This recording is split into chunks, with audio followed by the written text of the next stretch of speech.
Hi, Mary. Hey, oh, do we want to keep recording? Yeah, it's recording. Oh, I Okay. didn't. You wanted to pause it Oh, it's fine. I can do that. before you start. Okay. I just sent you I an don't know if I email. can. I don't think I can pause it. Oh, usually it lets you at the top. Yeah, it's not letting. I think I probably because I joined as probably just a member and not. I'm Um, clicking on the red thing. It's not doing anything. oh, interesting. Yeah, But yes. Okay. So did you just send an email about the I Sheltie? did. Okay. Yeah, I hadn't had a Okay. chance to look into it, but it seems very promising. Do you think it's maldevelopment? It's got a few fetal gloms, so it's like it's not The class. I nose. mean, it's not. It doesn't have all the criteria, but it's just a wedge.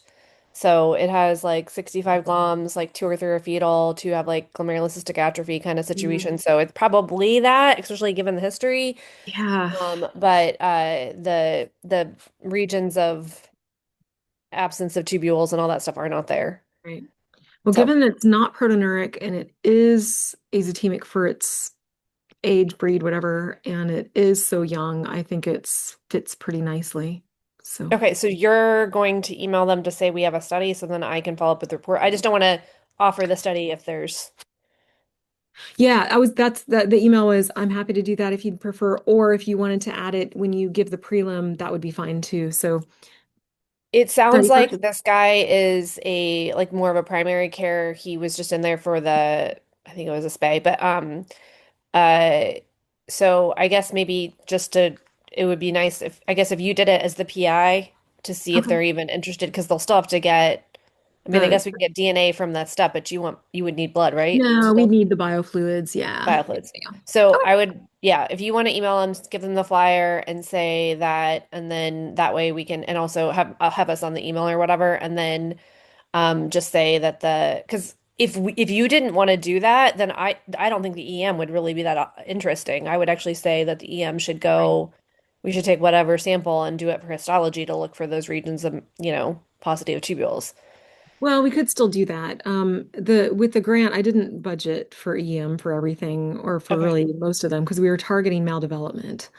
Okay. I know the value though in doing it to just rule out something else, but with it not being proteinuric, I doubt we're missing something, Well, that's right? fine too. We could just take the EM sample and process it for histology, It sounds to like it see if might be that has more it val better. Yeah, it sounds like it might be more valuable in this particular case. Okay. Yeah. Okay, so you're gonna email him, you're gonna give him the heads up, and then say that we're processing the tissue for, because I would do that anyway if it wasn't covered, Yeah, I even if can it wasn't certainly add covered. that. And then I can just do the final once we get the second paraffin block processed. Oh, do you want me to tell them about your prelim stuff too? I already sent them a prelim to say it looks like Oh, it's just a few okay. gloms. Like I haven't sent the prelim report, but I've just said there's a few Yeah. fetal gloms. And then they said the kidneys, they gave me that they emailed me back and said the measurement of the kidneys, and he said he wasn't sure if they were like misshapen or not, but he said that he Okay, he gotcha. he did send me like his clinic sent me like that they looked a little small. Okay. So Okay. um but then a final report would come once we have the next paraffin block and maybe it'll be warning. And they didn't send IF. Okay. So it would just come back from that. Okay, cool. So I can have that one off my list until I get that next paraffin block from Yeah, you. that's yeah. I will put that message in. Let me put that into the spreadsheet so that Amy knows to process it. And hopefully she Oh, didn't this is process it latte. already.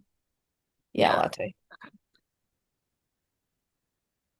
Where did it Yeah, go? I Oh can my God. We had respond. so many cases this weekend. I don't think I had 15 and Haley thankfully did too. Um, okay, It I'm has gonna been, say. yeah, it's been kind of crazy. Clinics last week were just weird, weird, Yeah, weird. I heard. I'm really sorry. I hope everything's getting better with your family. Oh, it's not. There's no getting I'm better, right? sorry. Like it's only going to get worse from here. Yeah, Hocamp was saying that she was surprised when she went into the office, and so anyway, I'm very sorry, but yeah, just let me know if there's anything to do. It was just a very, I just sat here on Saturday and just did cases. Can you process the histology or no, the EM sample, glute sample, I guess I should say, for histology. Thanks. Okay, dokie, where am I back at to this? Okay. We are talking about Apollo. I'm not sure if you and I gave you and Jessica a heads up there is an SDS page associated with it. I'm not sure if you guys have done it. But it came as a different case number because I think that urine came earlier than the kidney. Hello. Okay. And then, but I'm going to start with because we talked a little bit about one of the urinary bladder biopsies last month, and so we got the follow-up, and I was going to show the follow-up really quickly before we do anything else. Jessica sent an SCS page for Apollo Fleisch Okay, then that's it. Yep, yesterday. Yeah. yep, yep. I just know it was a different number, so I wasn't sure if it had been done. Yeah.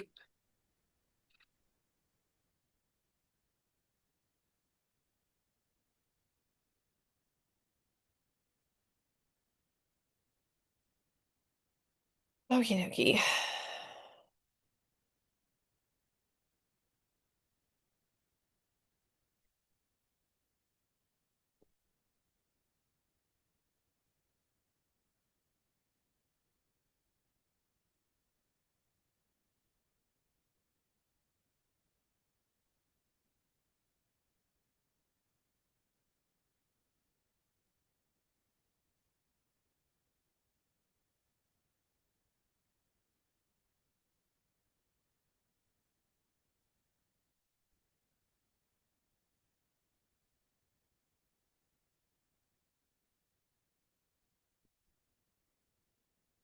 Oh, Hi, Dr. Finstead.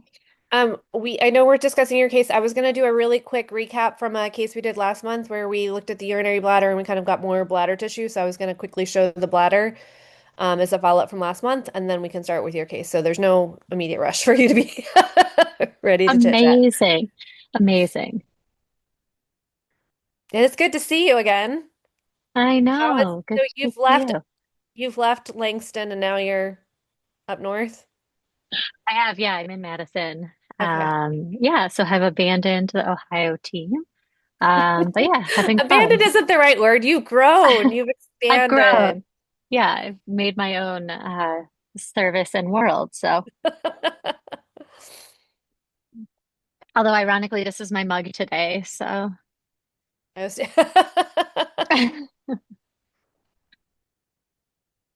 Okay. I do see Kathy's on here. Speaking of which, as we get ready to start, Kathy, once the squirrels come out, let me know when you want me to come over and feed them with you.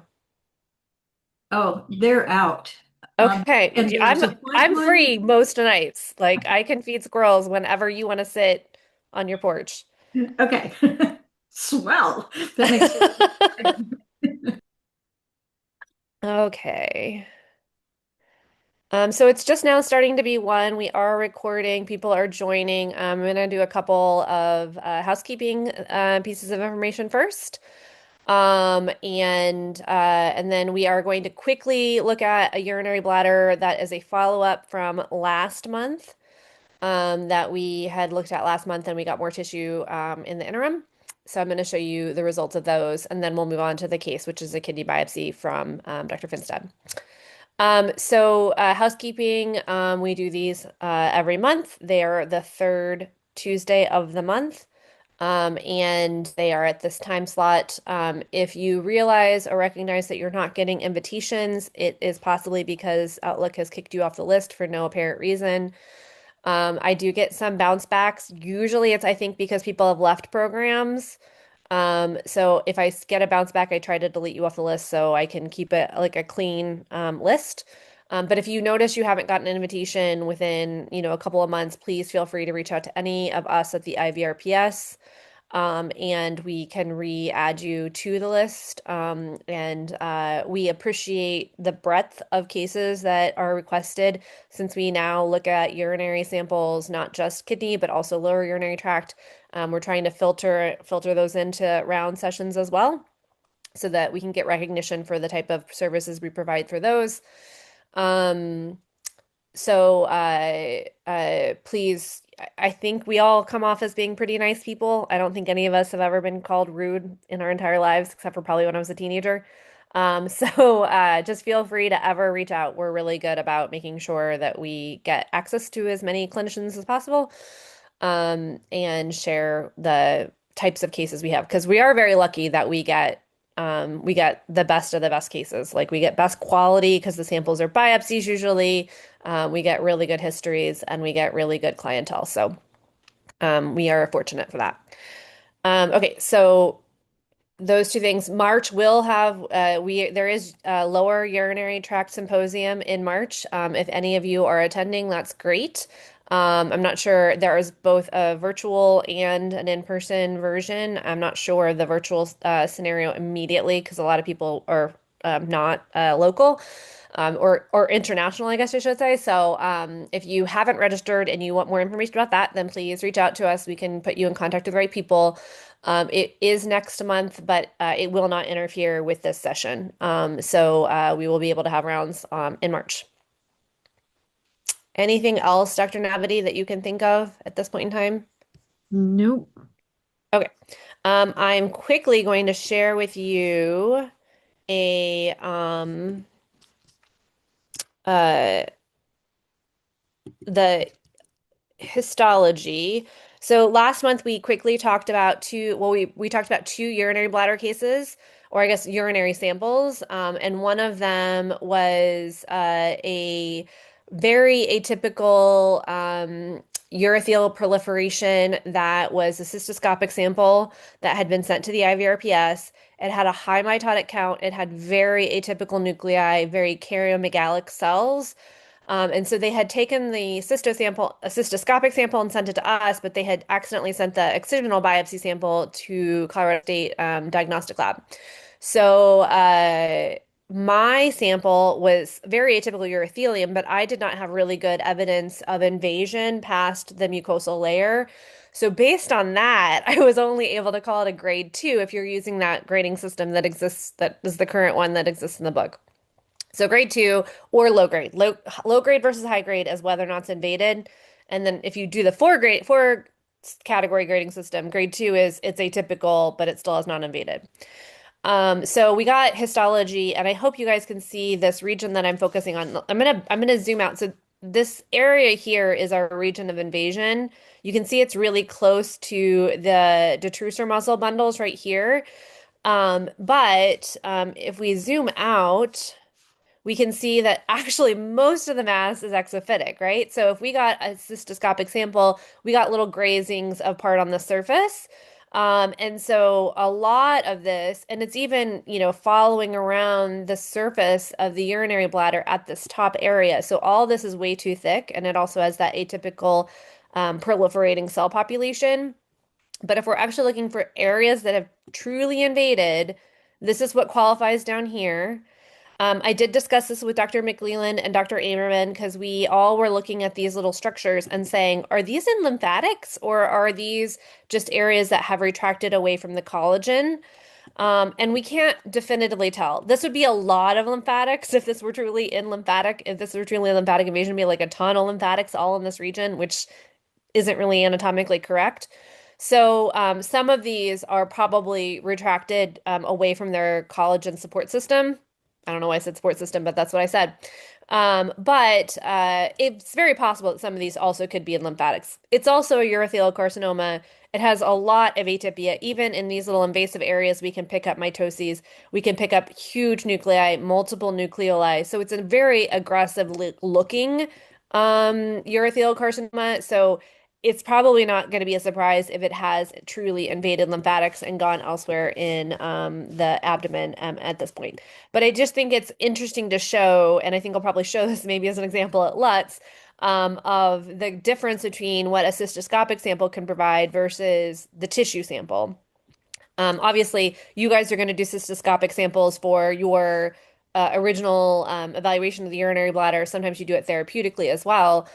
So if that's all we can get, that's all we can get. But it does highlight that difference in making that diagnosis and trying to go between has it invaded past the basement membrane, um, uh, or is it still just superficial? If you go along here, these are all the atypical cells as well, but they are still exophytic and not invasive. So, any questions about that?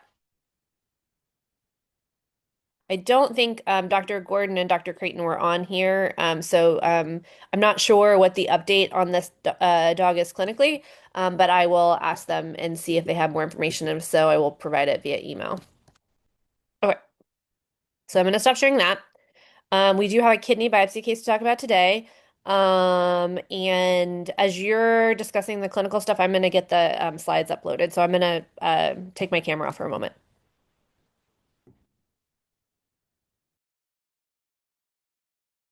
Perfect. I have some slides too.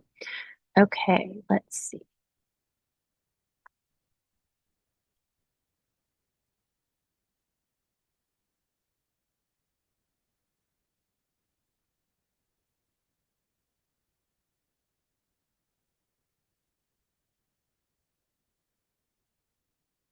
Okay, can everybody see that okay?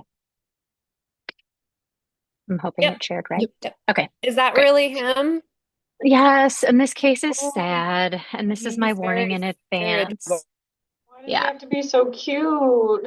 I know. It's the worst. Okay. So, that was Apollo. He's a 4-year-old male castrated Labrador who presented to me, um, kind of in mid-January as a referral for progressive azotemia. And at that time, he had no clinical signs, which is kind of wild and why we did a lot of things for him. But he was eating, drinking normally, had really good muscling, was really an apparently normal dog that just had some intermittent diarrhea. The other historical things, and this is where you can see kind of some of his blood work on here, is he initially went to his family veterinarian in September for his routine vaccinations and intermittent diarrhea. So in September, he had blood work done. And again, this is like a 3.5-year-old Labrador with a creatinine of 2.2 and an elevated SDMA. They did nothing. They did some urine, which had, and I'll show that slide, which at that time had a USG of 1020 with that level of azotemia, had 3 plus protein, no glucose, no ketones, but did have some red blood cells. And some kind of other normal things in the urine, depending on who you ask. So then in October, they just came back and rechecked things. And in October, there we go, his creatinine was 1.9, still elevated. Looked at urine again on him.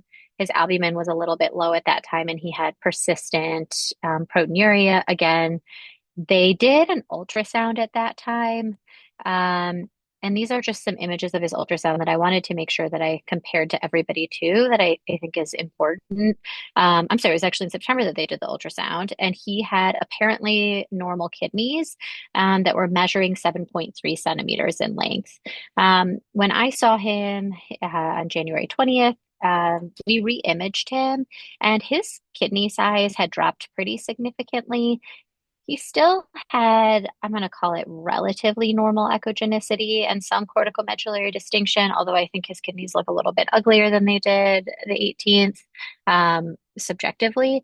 But what was most notable is kind of that significant drop in size. And actually, the radiologist reading this out read them out as normal kidneys, despite the fact that I said that they were small. And then his right kidney was the same. Oh no, I didn't. Whatever. His right one looked the same, but was 7.2 centimeters in length on September 18th. And then again, January 20th was 6 centimeters. So they dropped by a centimeter. I will say, like, I don't know where they measured, but still, there wasn't like any spot in January where I could do that. And then the other thing with his blood work in January, he had a progressive azotemia with his creatinine being now 5.9, which was obviously continuing to progress. So at that point, I shared with the client that I was concerned that he's had pretty significant ongoing damage since September, and that likely we're looking at end stage disease, and that I'm worried, especially with the decreased size of his kidneys, that he is going to have a lot of scar tissue, but he's clinically normal. So, I can't commit definitively that I think this is hopeless. And so the family was really, really dedicated. And so we did a renal biopsy.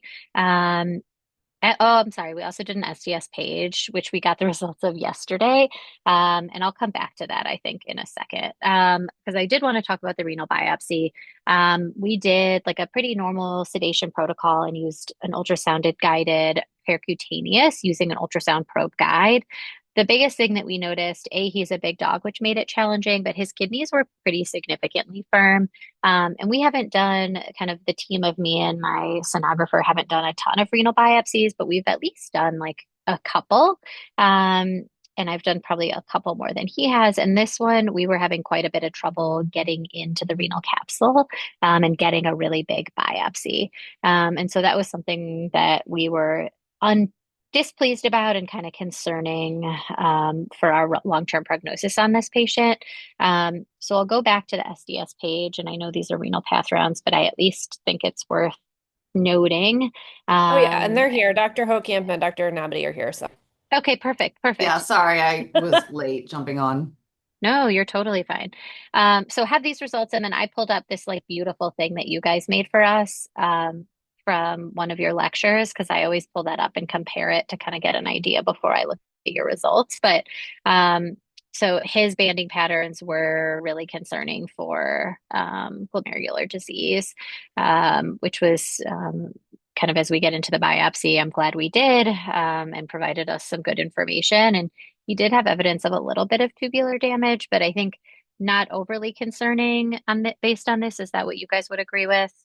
Yeah, and so in the part also just to let you know the reason you got the results yesterday is that when I saw that he was getting a biopsy and we already had prelims on Oh, that yeah, one yeah. before I even had the SDS like updated, I was like, well, we're gonna see what this one shakes out as because it was giving you more information than I could give you at that point. Yeah, yeah. And so that's why I did that. But this fit really well actually with the renal biopsy, the severity of glomerular damage, and as well as like, the presence of tubular damage, but it certainly wasn't the predominant issue.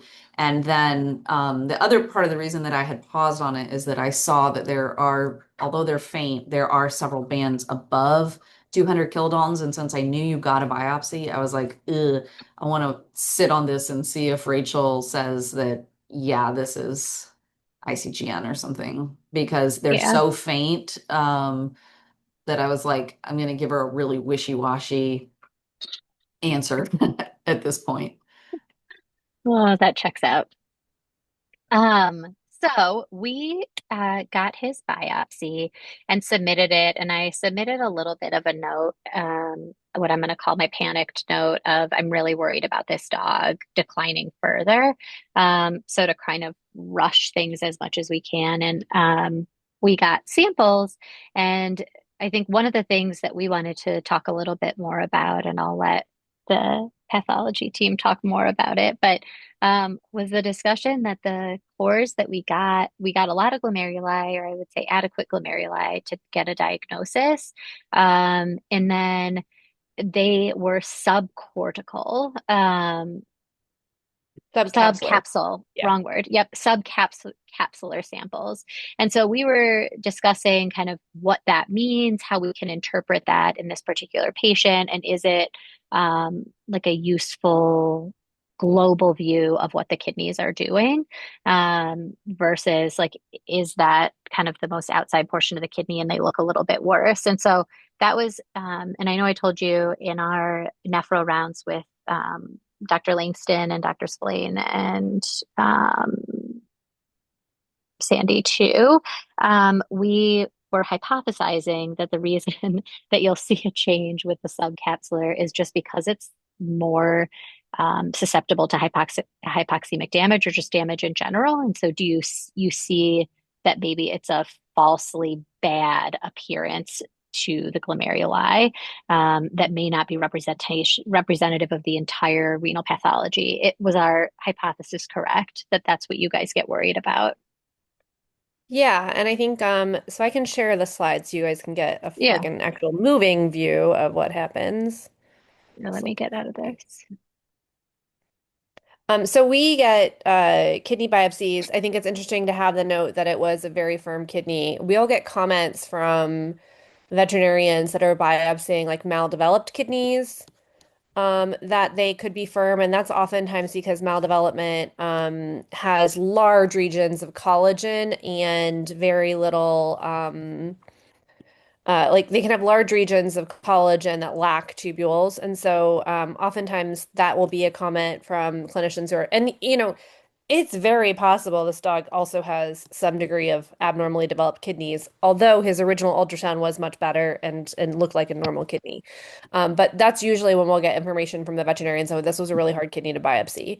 So I think it's interesting that you have added that piece of information. So when we look at the biopsy sample, obviously, all of you who have gotten biopsy reports from us realize that when we report it, we tell you how many cores you gave us or whether it was a wedge. We count the number of glomeruli, unless it's an autopsy, and then we'll say like there's over 100 glomeruli or over 200 glomeruli. But we'd like to give you an estimate of how many glomeruli you obtained in your sample, and then how many of those glomeruli are scarred. And somewhat with what you're saying about the subcapsular cortex not being entirely representative is that if there is injury that is, let's say, you know, previous pyelonephritis, previous infarct, previous ischemic injury, the area that kind of scars down first is that subcapsular cortex. So when I'm at human kidney biopsy rounds and we get a sample that has cortex capsule at the surface, they usually ignore that first couple centimeters and they say that that's probably not representative with what's going on in the rest of the kidney. And so as long as they get deeper than that first couple millimeters, then they're happy that they've got, tissue that resembles what the rest of the kidney is showing. Um, Dogs and cats scar somewhat the same way. Cats probably do a similar degree than humans, where it just really honestly does like punched out foci on that, not punched out, but discrete foci within that subcapsular region. Um, and we have in our renal path atlas a few examples of subcapsular scars. And so it'll just be fibrotic tissue, and you'll just have maybe a few, sclerotic glomeruli. So when you're looking at the H&E, it doesn't jump out as much as much at you as when you're looking at the trichrome, which I'll show in a moment. Trichrome's up there. Okay. This right here, this dense pink material here is the capsule, and it can sometimes get quite thick, especially if there's, retroperitoneal disease. It can get very thick. And then this is that first kind of millimeter, maybe 2 millimeters underneath the capsule.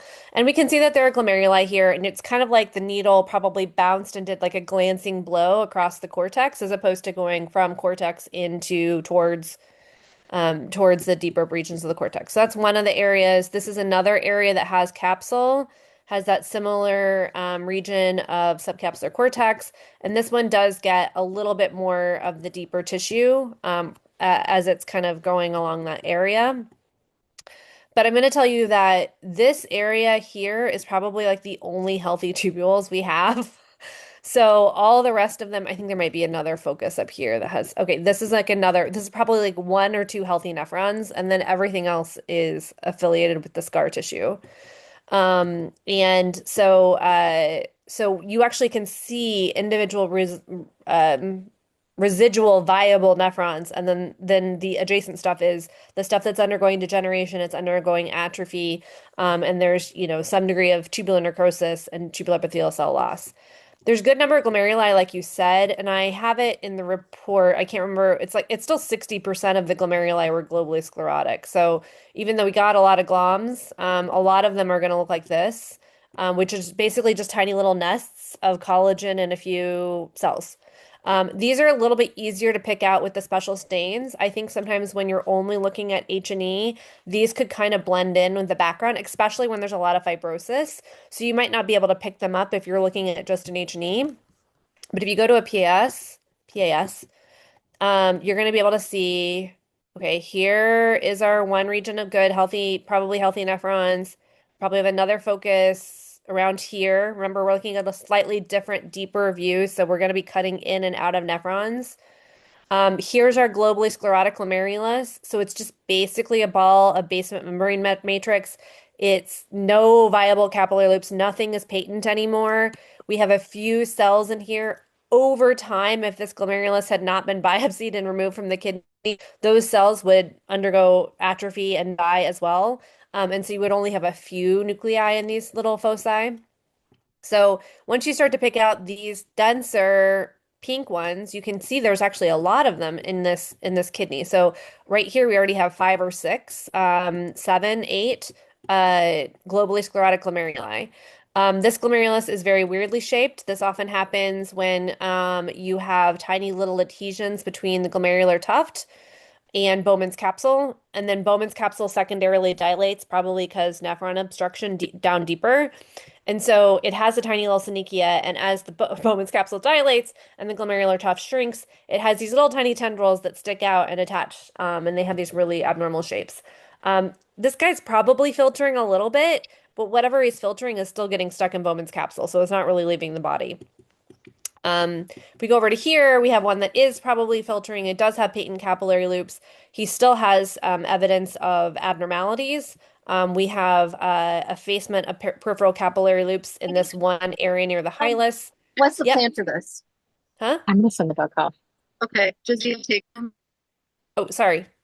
I think somebody's Sorry, on. ignore. Somebody's It was muted. me. Sorry, I'm gonna multitask, so I'm gonna mute myself. I completely understand. I did literally throw you on the spot when I said, "Hey, can you present this case?" Perfect. So yeah, so we have glomeruli that are filtering, but they're not actually normal. They still have segmental sclerosis at the bottom. They have a little bit of hypercellularity. If you look at these areas in the mesangium, we have probably 5 to 6 nuclei. 1 to 2 is considered normal, so 5 to 6 is increased. We have a little bit maybe of endocapillary where we have, 1 to 2. We should only have 1 to 2 endothelial cells.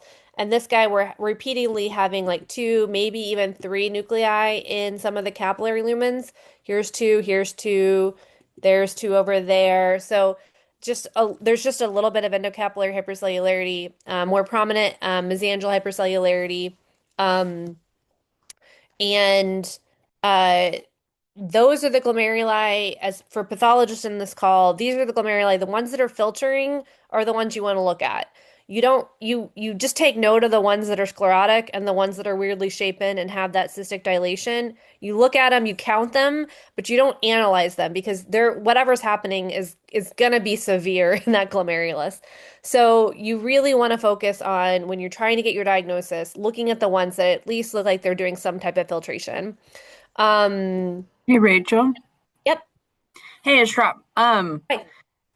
Can you say again why that one or some of them the Bowman's capsule gets so dilated? I think I heard. Oh, like this guy here?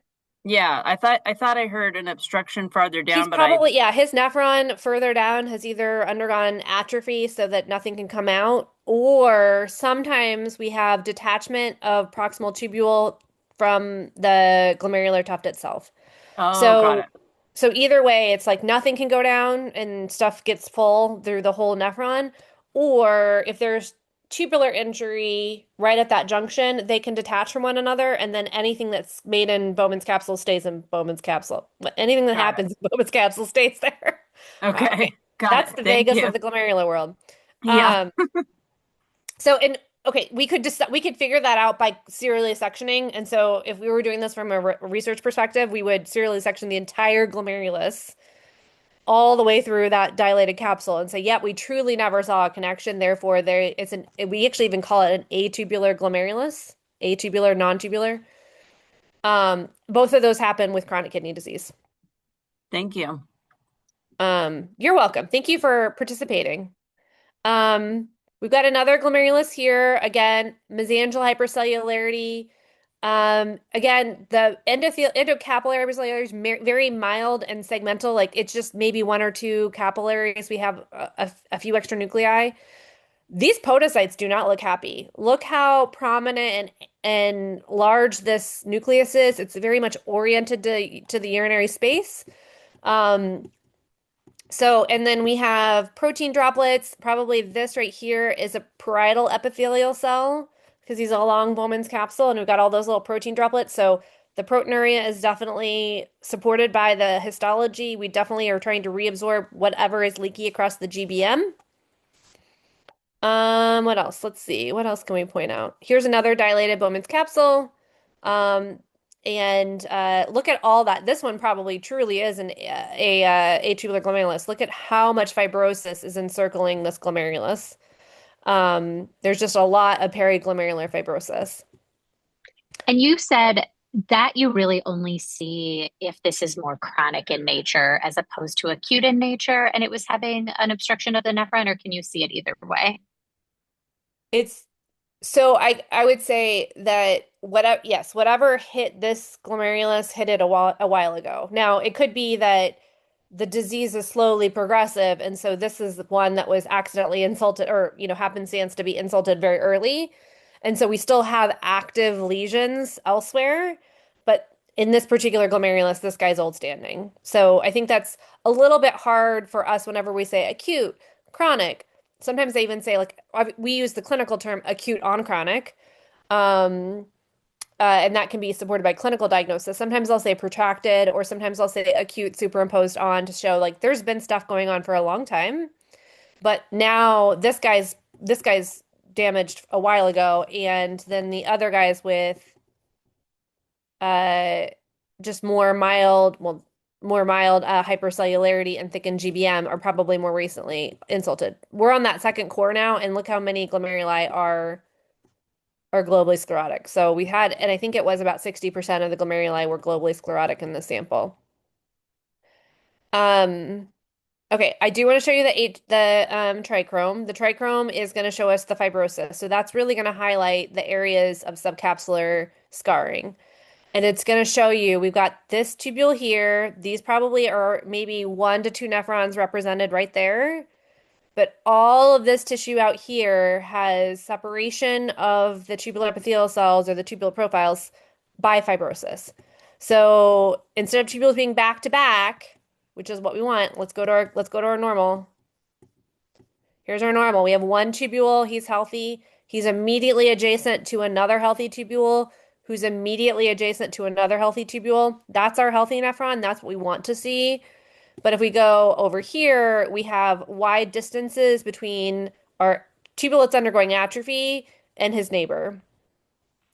And this distance is encompassed or comprised by fibrosis, so collagen, increased cellularity, which is probably inflammatory cells, and fibrocytes, fibroblasts, also myofibroblasts. So a lot of this is irreversible collagen deposition, accumulation of inflammatory cells, fibroblasts, myofibroblasts, and then eventually, as they start to just completely scar, it's just fibrocytes. So the trichrome can really give you an idea of the patchiness and the multifocality of viable tissue, which is here, and then the rest is scar. If we go back to our little glomeruli, the sclerosis is also going to be scar tissue. It's also collagen based. Sclerosis is a scar, so it's collagen based.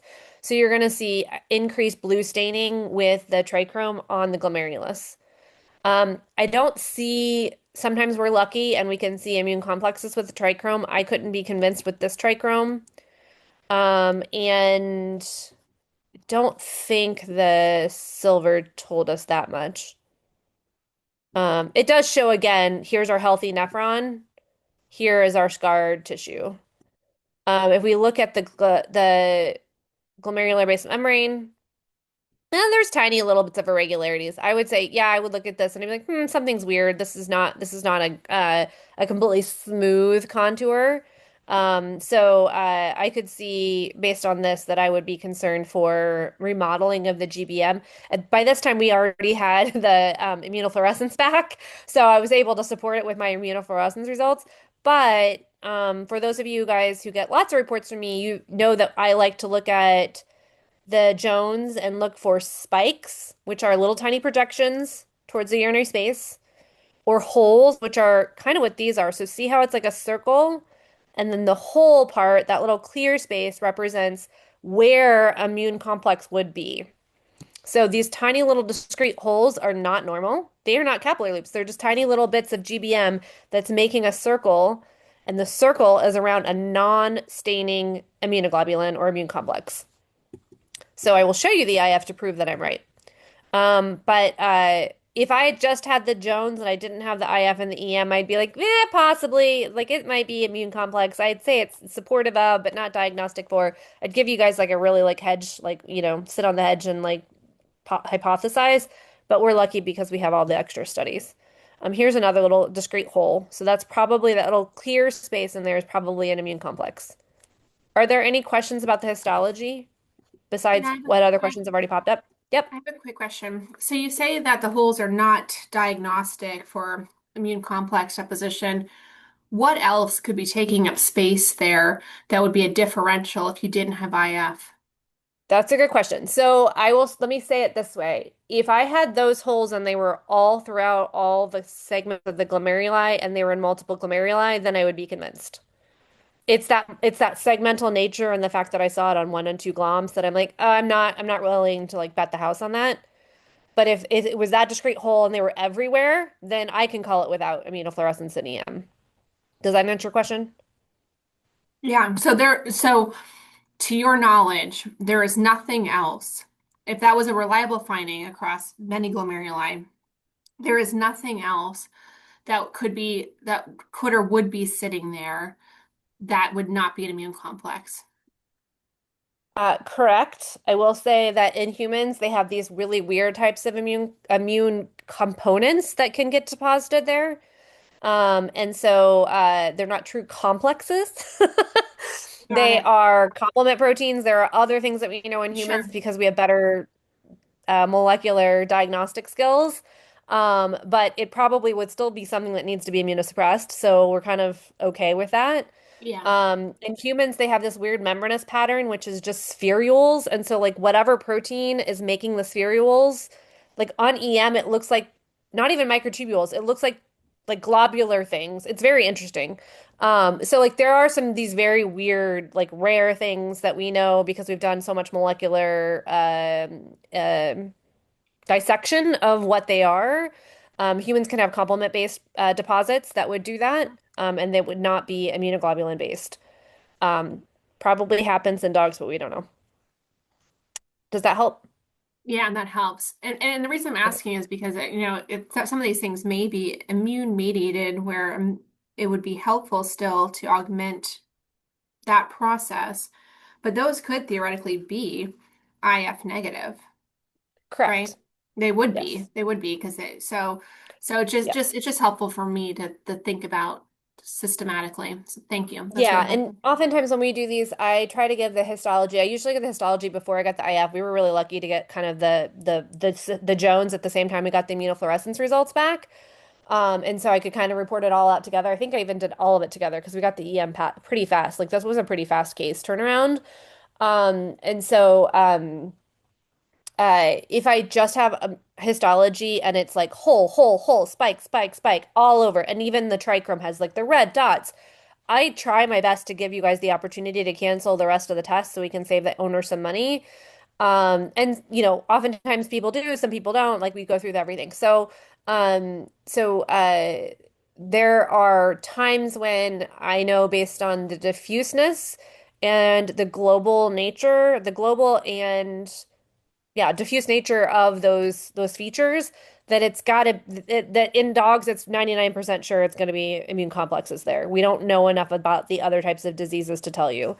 Um, Now it will be great as we continue to get these weird cases with we do have cases that have deposits that have microtubular structure, have filamentous structure, and see what those materials are, and see if they're different. But we're still at we only have 20 and we have 2,000 biopsies, so we're still collecting them to see what those weird, outliers are. Okay, let's see.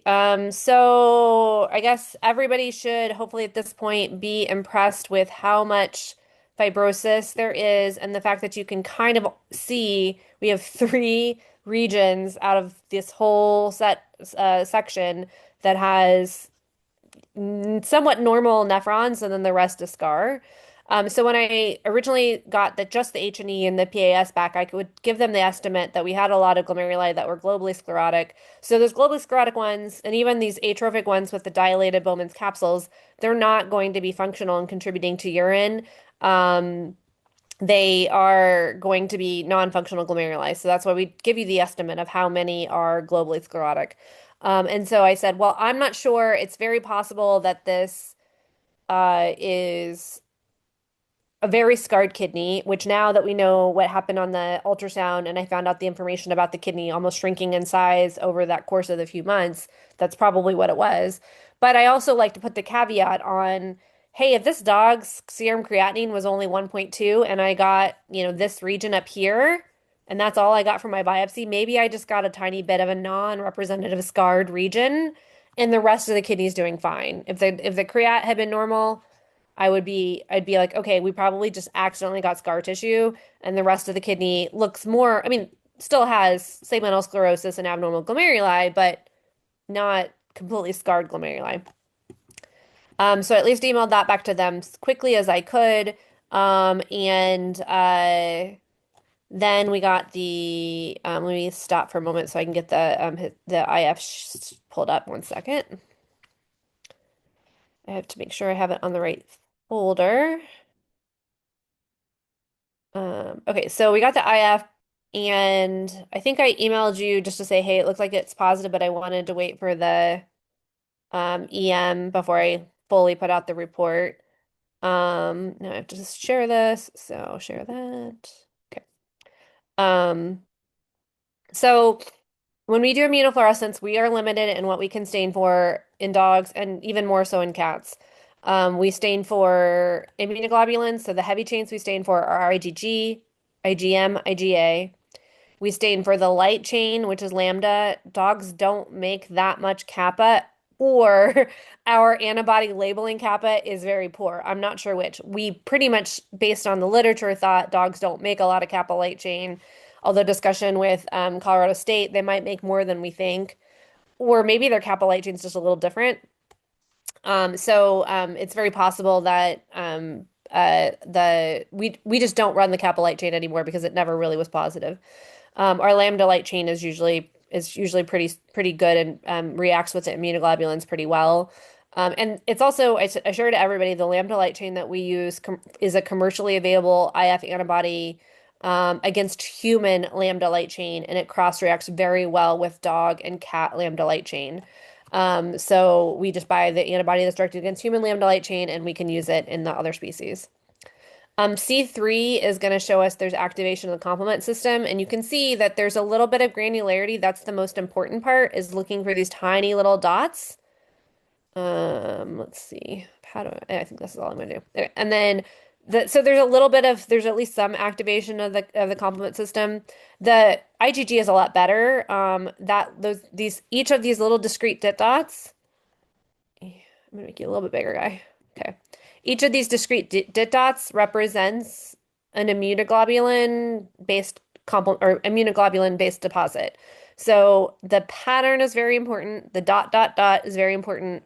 If you just had haziness, that doesn't count. It really needs to be dot-like staining through the capillary. And this is probably a partially scarred glomerulus because you can see we only have a few viable labeling capillary loops right here.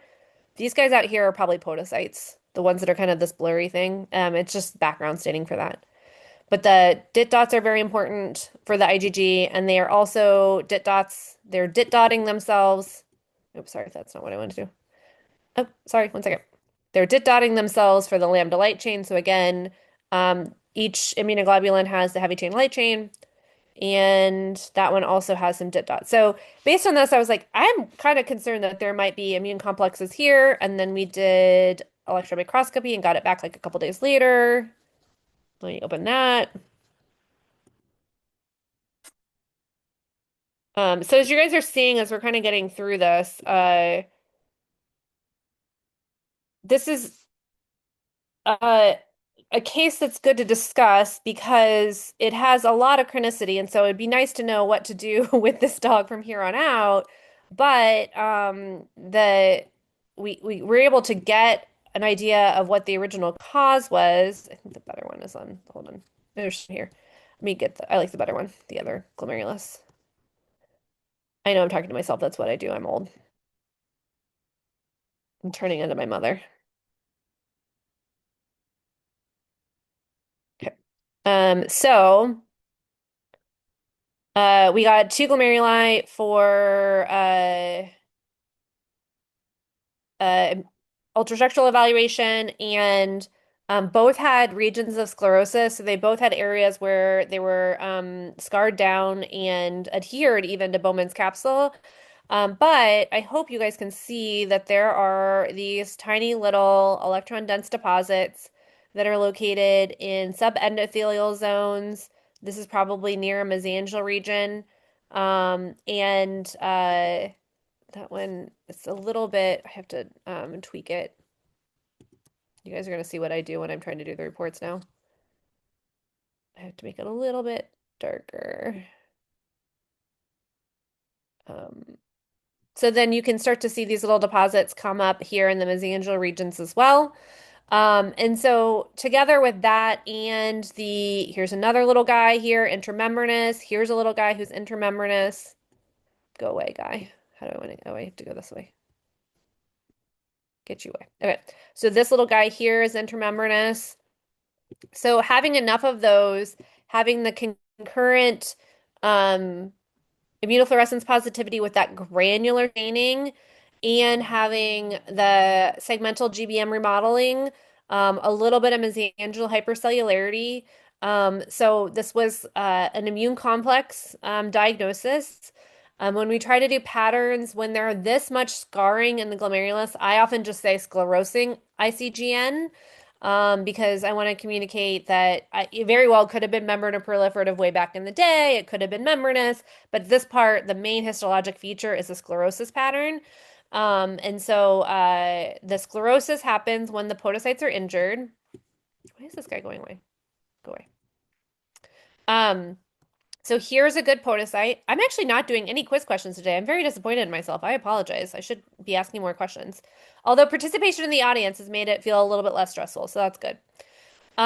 So we have our podocyte here. Here's our podocyte nucleus. Here is podocyte cytoplasm. You cannot see any foot processes. You cannot see any foot processes of this podocyte, and I don't really have my, let me draw. So here's a podocyte here. No foot processes are hanging out. No foot processes on this guy.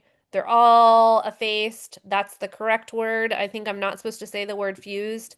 All of these foot processes are effaced. And so that is a secondary lesion that happens with immune complex disease. The podocytes aren't happy with it, and so they start to lose their cellular integrity and their foot processes efface together. Eventually, the podocytes are stressed enough that they can die and detach. And once enough of them die and detach, the glomerulus, that's the portion of the top that's underneath it, will start to scar down. So that's that glomerulosclerosis lesion. And so if you have enough of them lost, the whole glomerulus will scar. If you have portions of them lost, you'll have segmental scarring. And it's just a little bit of, what stage are you at and what's in which glomerulus. So we have really chronic disease. We do have evidence of a lot of fibrosis in the subcapsular space and then tubular degeneration and atrophy. And so based on that, I'd like to stop now because I know that this dog has been trialed with a few immunosuppressive things. And I'm not sure what else there is possibly to do, or it sounds like he's continuing to do worse. Dr. Finstead, is he doing worse? Yeah, it's a terrible story. Okay, now I'm really So sad. I feel really bad at suggesting this one now. But you said his owners are really no, nice. I know his owners are really nice. So he like was doing well initially after the biopsy. Um, he like had some reflux. Um, let me see here. I'll put my, where'd it go? There it is. Initially, he had a little bit of reflux, and so treated him supportively for that. And actually, he kind of went back to doing like his happy-go-lucky thing. And then just last week, I called them with the results, and I had started the dog here. There we go. So This is my sad face, and you guys sent me that, so thank you. Um, Following the renal biopsies, we started him on immunosuppressive steroids. He didn't tolerate it well, and so I ended up decreasing the dose a little bit. And then he did okay for like about a week and a half. And then acutely last week, he started vomiting, and it seems like he had a GI bleed and melena. And they euthanized him on Friday, which Oh, sucks. goodness. I How know. sad. I know. I'm super sad about it. But like so my take homes on this case that I like am politely gonna pass on, or at least put in his record, is that like in a young dog, they totally ignored his azotemia because his kidneys looked clinically normal. And I think, unfortunately, if I had seen this dog in like September or October, we could have potentially had a different outcome, which is such a bummer. I don't I know that agree for with that. sure. We don't need it. This could have Can been. we hold this one first? Yeah, sorry. No, that's fine. Yeah. Yes, this there, no matter what would have done in the short term, the amount of scarring that we were seeing and the fact that he was that azotemic, it wasn't going to be a long-term solution. So I guess the fact that he actually felt pretty good for quite some time, he would probably, I mean, I know we talk about that a lot with like maldeveloped kidneys, that those dogs just don't really know any different. And so they seem to be actually, they manage their uremia pretty well. So we They talk about seem, that, yeah. but like I can't like with him having a creatinine that low in September, I can't give him like really chronic. And he actually did. I found blood work on him from like a while ago that was totally normal. So I don't. It's like hard for me to give him renal maldevelopment. No, I I just don't think he does. my I'm just yeah saying like, yeah, because they have so many other like they don't have like a lot more comorbidities that like ancient dogs yeah do. So yeah. maybe that's just the one thing they're like, oh, this is how I'm supposed to feel. Like, Yeah, and like he was like your classic, like very happy-go-lucky Labrador. And so I think that like worked to his advantage too. And we had like prepared the owner that while he seemed really good and we were gonna like go balls to the wall and kind of see what we could do for him, that we were still worried that this was a little a little too late. Can I ask a quick question, Dr. Finstad? Yeah, absolutely. Do you feel like we had a recent case at CSU where that was really similar? It was also a Labrador. And what did your team end up deciding about?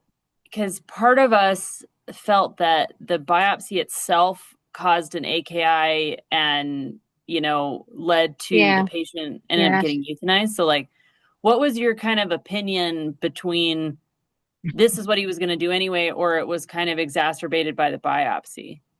I wafted. I think this is what he was going to do anyways. And I was worried because like immediately afterwards he got a little gurgy and like had a day of diarrhea. And so I got like a little panicky of like, oh God, did I do this to him? But then he like improved and actually did really well.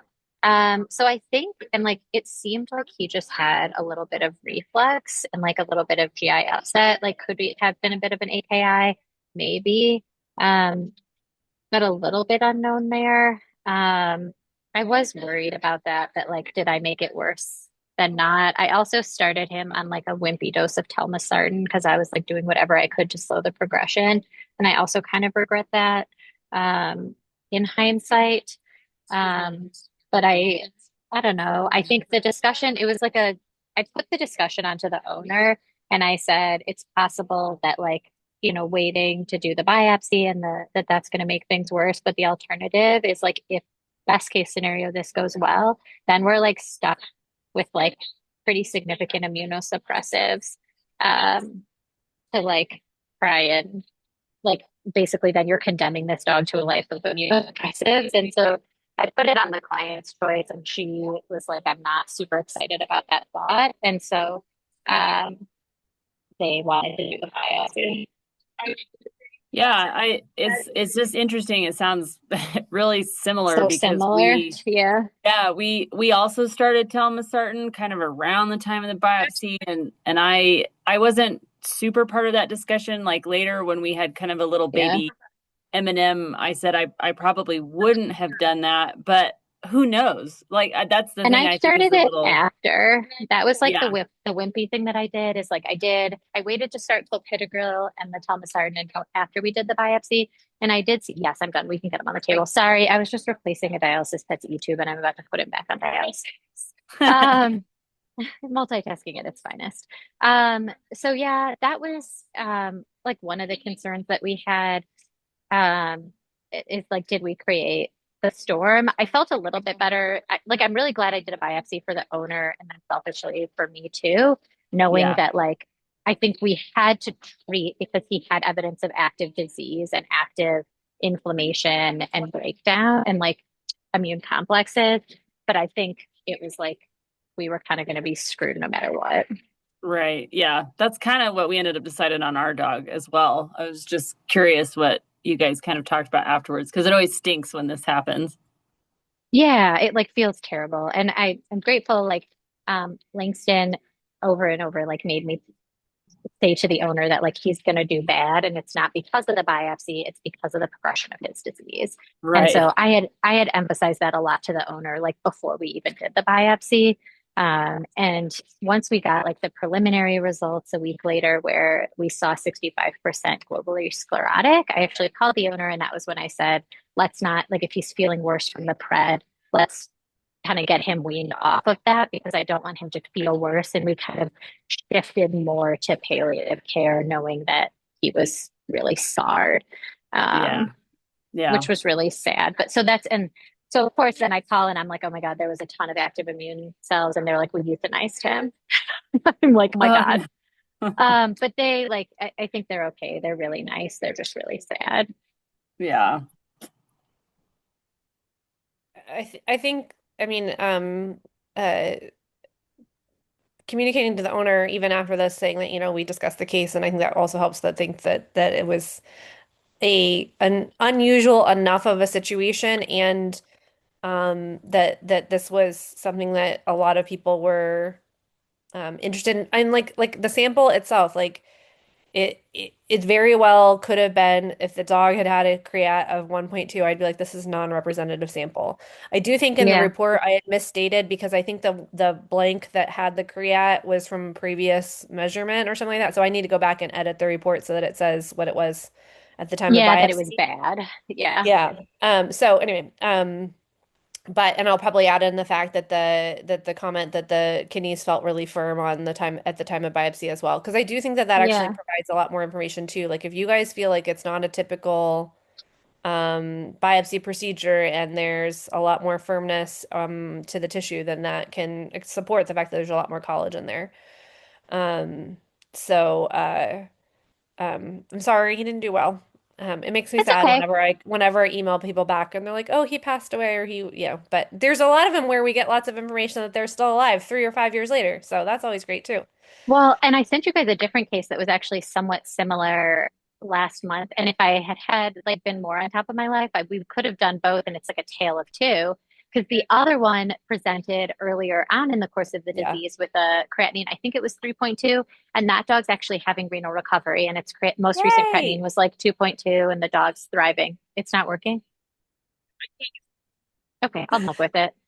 So, Um, yeah. so yeah. I So like, this is very much like the time point. Like we're only looking at one time point in the length of the dog's kidney function, and so that's where the histology comes in. yeah. We do have, I think Haley's still on here. We're almost done with scoring our follow-up biopsy samples. Almost done. I have like two more. I'm very excited. Okay. So we have a case study series that is in the works with Dr. Amerman and Dr. Shropshire to look at anytime we've had two samples from the same patient. So whether there's two biopsies or a biopsy and an autopsy.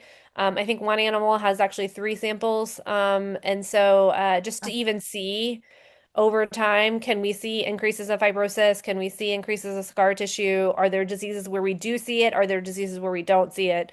And so we have I think it's like 50 dogs, Haley? 50? Yeah, I think it ends up being around, yeah, some like 40 or 50 dogs and Okay. like 80 or nine, no. Yeah, something like that.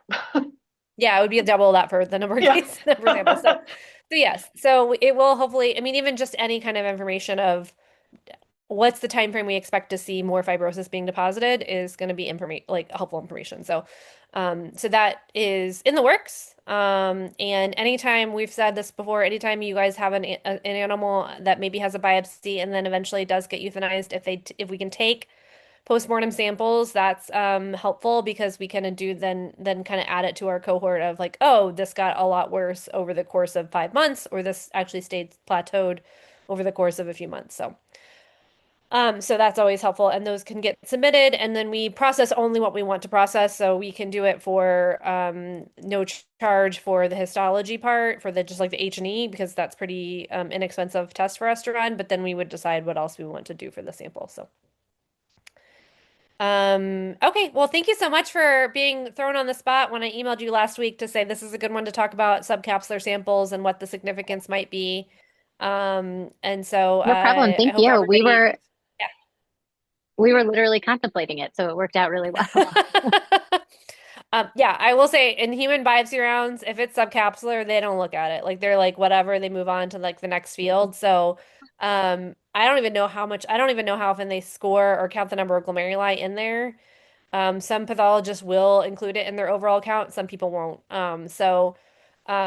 Anyway, so I do think it is the representation of trying to find out where the kidney came from is very, or where the sample came from in the kidney is helpful. So, okay, we will reconvene next month. I think we might already have a case volunteer for next month. Friendship is volunteered to discuss, I think, a cat. So we'll have that for next month, and then maybe you'll see some of you guys at Let's. Okay, thanks, guys.